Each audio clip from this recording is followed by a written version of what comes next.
DA Vance directing prosecutors to not request bail for nonviolent offenses due to an increase in violence and deteriorating conditions at Rikers Island jail. Darrin Porcher is a former NYPD lieutenant and law enforcement professor at Pace University. Darrin, thanks very much for being here. Tell us about the fallout from this move. What's behind this directive from Vance?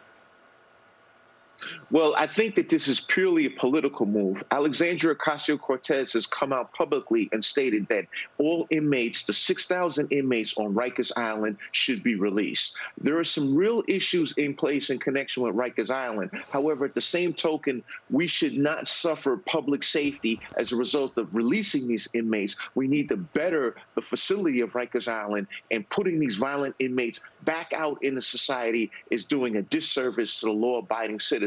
So when you look to receding or increasing bail reform, this is a problematic agenda that's being moved forward by Vance.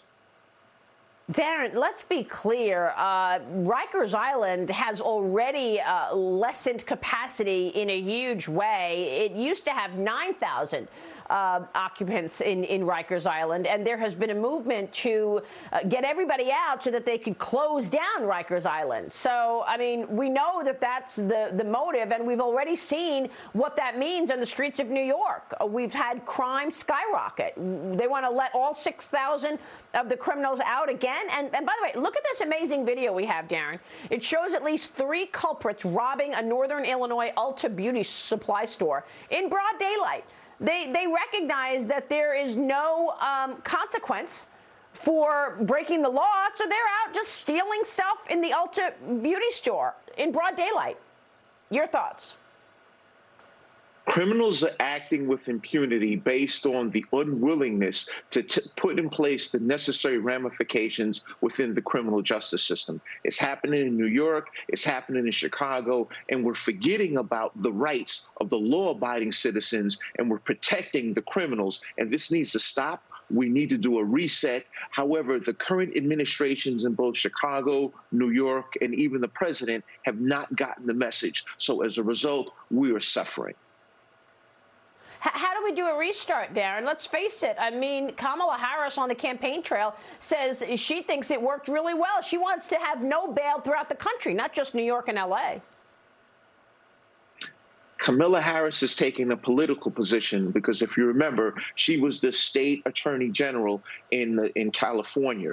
Her ideology has changed tremendously in connection with her being the vice president. That being said, we can't look at this through the lens of politics. We need to look through the lens of how can we establish an effective reduction in crime. And it starts with a proactive strategy, not a reactive strategy, or better yet, a laissez-faire strategy that's being introduced in connection with bail reform and trying to clear the coffers of Rikers Island. We need to do better than that, and this is something that we can do. Yeah, you're spot on, because I don't care about politics. I care that my family is safe. And I would imagine most people think that. Will Rikers Island be closed? Real quick. Highly unlikely it'll be closed because it'll be closed because it's a tremendous endeavor, and I don't think that we have the ability to do it in a short period of time under the de Blasio administration. Darrin, thanks very much. Darrin Porcher, great to talk with you this morning.